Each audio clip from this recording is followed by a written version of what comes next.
केतकी और रुद्रा की शादी हो गई थी और केतकी के नाग परिवार ने उन्हें आशीर्वाद भी दिया था।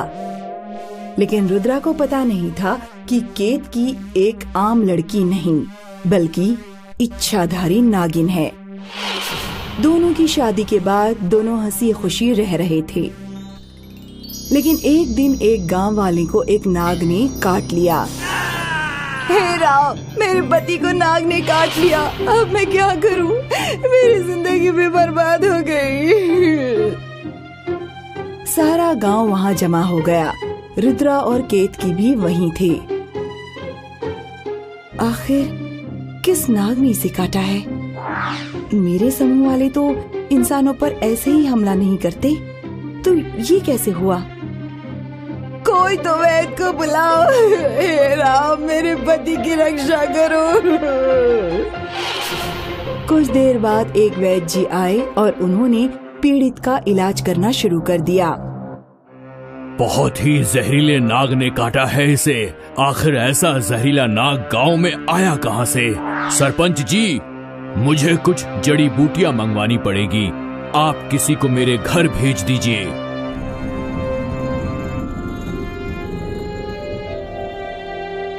वैद्य जी उस आदमी का इलाज करने लगे। जब वो खतरे से बाहर आ चुका था, तब सारे गांव वाले अपने अपने घरों में चले गए। केतकी और रुद्रा भी अपने घर चले गए। आखिर ये नाग गांव में आया क्यों है? यही तो मुझे भी नहीं समझ आ रहा। खैर छोड़िए ये सब, मैं आपके लिए गर्मा गर्म रोटी बनाती हूँ। और हाँ, मैंने लड्डू भी बना कर रखे हैं। केतकी और रुद्रा ने एक साथ खाना खा लिया और फिर दोनों ने बिस्तर बिछाया और सो गए। अचानक आधी रात को केतकी उठी और रुद्रा की ओर देखने लगी। लगता है गहरी नींद में है। यही समय है कि मैं माँ से मिलाऊं। और फिर केतकी अपने असली रूप में आई और खिड़की के रास्ते बाहर निकल गई। वो गांव से होते हुए नदी के किनारे भूमिगढ़ बिल में पहुंची। वो बिल के भीतर चली गई। माँ! केतकी, तू यहाँ?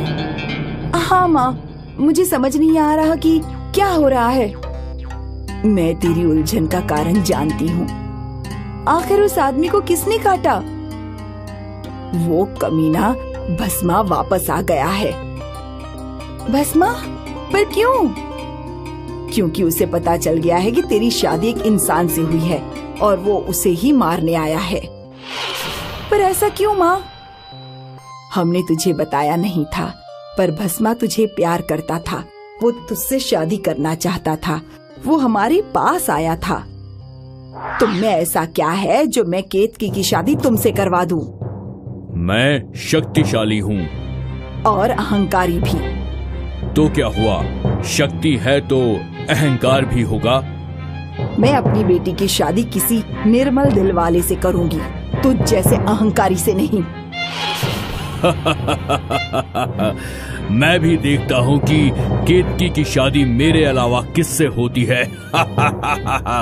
उसका पाला मुझसे पड़ेगा, भस्मा से। बस, और अब जब वो लौट आया है तो वो तुझे और रुद्रा को ढूंढ रहा है। लेकिन फिर उसने गरीब गांव वाले को क्यों मारा?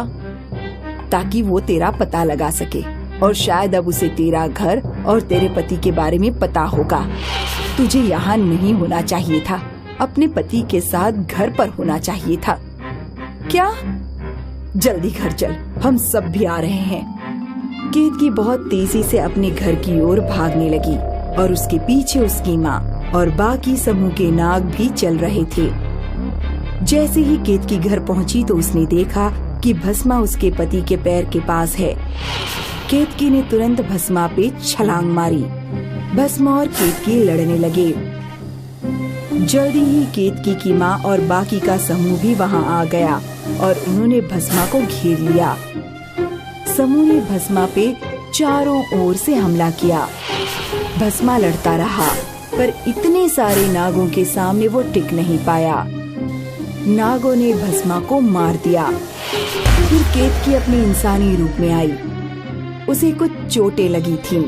केतकी ने माँ और अपने समूह को इशारा किया। वो लोग तुरंत अपने बिल की ओर चले गए। जब सारे नाग जा चुके थे, तब केतकी ने एक लाठी उठाई और जोर से भस्मा पर मारी। लाठी की आवाज से रुद्रा उठ गया। क्या हुआ? नाग आया था, मैंने उसे मार दिया। तुम्हें चोट तो नहीं आई? नहीं, बस कुछ खरोंचें आई हैं। रुद्रा ने वैद्य जी को बुलाकर केतकी का इलाज करवाया और सारे गांव वालों ने केतकी की बहादुरी सराही और केतकी ने अपने प्यार को बचा लिया। केतकी एक जवान, सुंदर, इच्छाधारी नागिन थी। केतकी अपने समूह के साथ नदी के किनारे एक भूमिगत बिल में रहती थी। केतकी के माँ बाबा भी उसकी ही तरह इच्छाधारी नाग नागिन थे। केतकी, अब तुम बड़ी हो गई हो, अब तुम्हें अपना जीवन साथी चुन लेना चाहिए। पर माँ, मैं कैसे चुनूंगी? यहाँ इतने सारे युवा हैं। जो तुम्हें भा जाए उसे चुन लो और उसके साथ ही रहो, वही तुम्हारा जीवन साथी रहेगा। जी माँ। अब केतकी अपने जीवन साथी की खोज में निकल पड़ी। वो अपने नाग रूप में कई दूसरे नागों से बात करने लगी, लेकिन उसे कोई पसंद नहीं आया। एक दिन की बात है, केतकी नदी किनारे अपने नाग रूप में बैठी थी। तभी उसकी नजर एक युवक पर पड़ी। पकड़ो भोला, मुझे पकड़ के दिखाओ। तुम्हें अपनी टोपी चाहिए तो मुझे पकड़ो।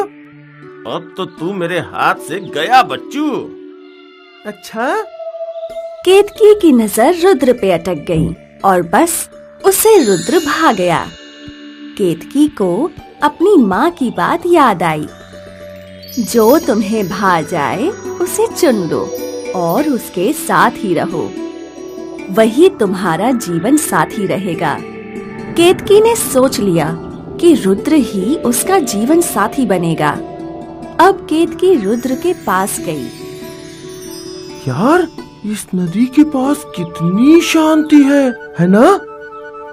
अरे, माँ बोलती है जहाँ ज्यादा शांति होती है वहाँ खतरा होता है।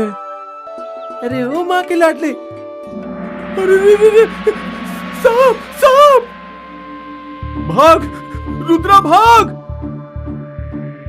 भोला और रुद्र दोनों यहाँ वहाँ भागने लगे और केतकी रुद्र के पीछे ही पड़ गई। रुद्र ने बड़ी मुश्किल से केतकी से अपना पीछा छुड़ाया। केतकी निराश थी। माँ, मुझे जो पसंद आया वो तो मुझे देखकर ही भाग जाता है। कोई बात नहीं, होता है ऐसा। तुम्हें उसका मन जीतना होगा, पर कैसे? अब ये तो तुम्हें ही सोचना है। अगले दिन केतकी वापस रुद्र का इंतजार करने लगी, लेकिन रुद्र नदी के पास नहीं आया। मैं खुद ही जाकर उसे ढूंढती हूँ। केतकी निकल पड़ी अपने प्यार की तलाश में। आखिर केतकी को रुद्र मिल गया, अपने दोस्त भोला के साथ गप्पे लड़ाते। अबे, कल तो वो सांप हमें डस ही लेता। नाम मत ले उस सांप का। तू जानता नहीं क्या, मुझे सांप से डर लगता है। कल मैंने अपनी जान कैसे बचाई मुझे ही पता है। हाँ यार, कल तो बाल बाल बचे। केतकी ये सब सुन रही थी। मतलब इसे मेरे नाग रूप से डर लगता है, लेकिन अगर मैं किसी युवती के रूप में इसके सामने आऊं तो शायद इसे डर ना लगे। केतकी वापस अपनी नदी के पास गई। उसने ठान लिया था कि अब जब वो रुद्र से मिलेगी तो एक लड़की बनकर। केतकी अपनी माँ के पास गई। क्या हुआ केतकी? माँ, मुझे मेरा जीवन साथी मिल गया, लेकिन उसके लिए शायद मुझे आप लोगों को छोड़ना पड़े। तो इसमें हर्ज ही क्या है? हर बेटी एक समय के बाद अपने माँ बाप को छोड़कर पति के साथ रहने लगती है। यही नियति है। फिर केतकी ने अपना रूप बदला और वो एक सुंदर युवती बन गई। शायद ये रूप रुद्र को पसंद आए। केतकी रुद्र के सामने आई। केतकी को देखकर रुद्र की आंखें फटी की फटी रह गईं। अरे भाई रुद्रा सुन, रुद्रा रुद्रा। भोला इतना कुछ बोल रहा था, लेकिन रुद्र की नजर केतकी से हट ही नहीं रही थी। रुद्र को पहली नजर में प्यार हो गया और फिर केतकी और रुद्र की शादी हो गई।